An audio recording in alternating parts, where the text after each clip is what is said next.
Dans les pays latins, travail égale souffrance. Travail, ça vient de tripalium, qui est un instrument de torture. Donc déjà, le ton est donné. Lavoro, en italien, ça vient des labeurs de l'accouchement. Donc il y a des gens qui pensent vraiment que plus on se fait chier, mieux c'est. Or, alors là, on va tout de suite faire un point en neuroergonomie. Jouer, c'est la façon normale d'apprendre pour le cerveau. C'est pas la façon exceptionnelle, c'est la façon juste normale. C'est-à-dire que vous prenez les mammifères, des bébés tigres. S'ils jouent pas, ils vont crever. Ils ne sauront pas chasser, ils ne sauront pas défendre leur territoire, ils ne sauront pas se reproduire, ils vont mourir. Bon. Donc la nature est beaucoup plus sélective que nos grandes écoles, que nos systèmes les plus prodigieusement sélectifs, soi-disant. Et elle, son mode d'apprentissage privilégié, c'est le jeu.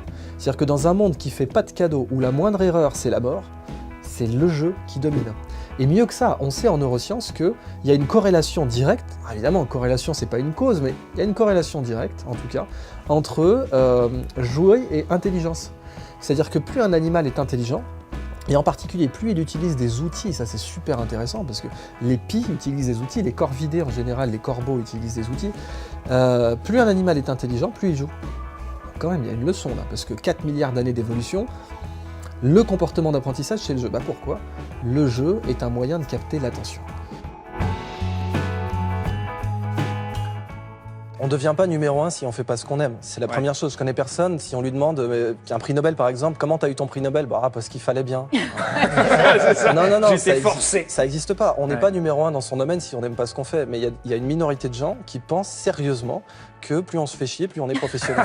Donc ça veut dire qu'il faut apprendre en jouant ? Est-ce que bien sûr. C'est que du jeu. Apprendre en jouant, moi ça me sidère qu'en 2016 je sois encore à expliquer qu'apprendre en jouant c'est très bien. Jouer c'est la méthode naturelle d'apprendre pour le cerveau. Point. Les dauphins jouent, les corbeaux jouent, les poulpes jouent, c'est un truc de dingue. La nature, ouais, vous n'étiez pas posé cette question dernièrement. Mais... Le dauphin, si, il y a le dauphin, qui joue, donc. Visualisé, mais le poulpe un peu moins. Mais après, alors c'est très bien, effectivement, enfin, je vous entends quand vous dites tout ça, qu'il faut apprendre en jouant, ou plutôt jouant, jouer pour apprendre. Mais dans son boulot, dans le quotidien, on n'a pas forcément cette place-là, cet environnement favorable pour développer notre cerveau ainsi. On peut tout... gamifier, c'est le terme qui est utilisé. Les Québécois disent ludifier. N'importe quel, non, sans plaisanter, n'importe quel. Ludifier, c'est bien.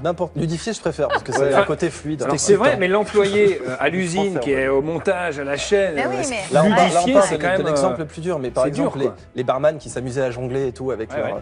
C'est ce qu'on appelle l'excellence amusante. En fait, quand on s'amuse, on fait plus attention aux détails et on recommence si on se plante. Si on s'amuse, on recommence quand on se plante. Si on s'amuse pas, quand on s'est planté, on arrête. Donc, pour devenir excellent, il faut pratiquer, bien sûr. Il faut recommencer quand on s'est planté. Or, dans un jeu, quand on se plante, on a envie de recommencer. Dans un livre de cours, quand on se plante, on le ferme, on dit j'arrête, c'est pas fait pour moi. Bon. Et là, on se dit que c'est de notre faute. Alors qu'en fait, c'est le livre qui est pas ergonomique.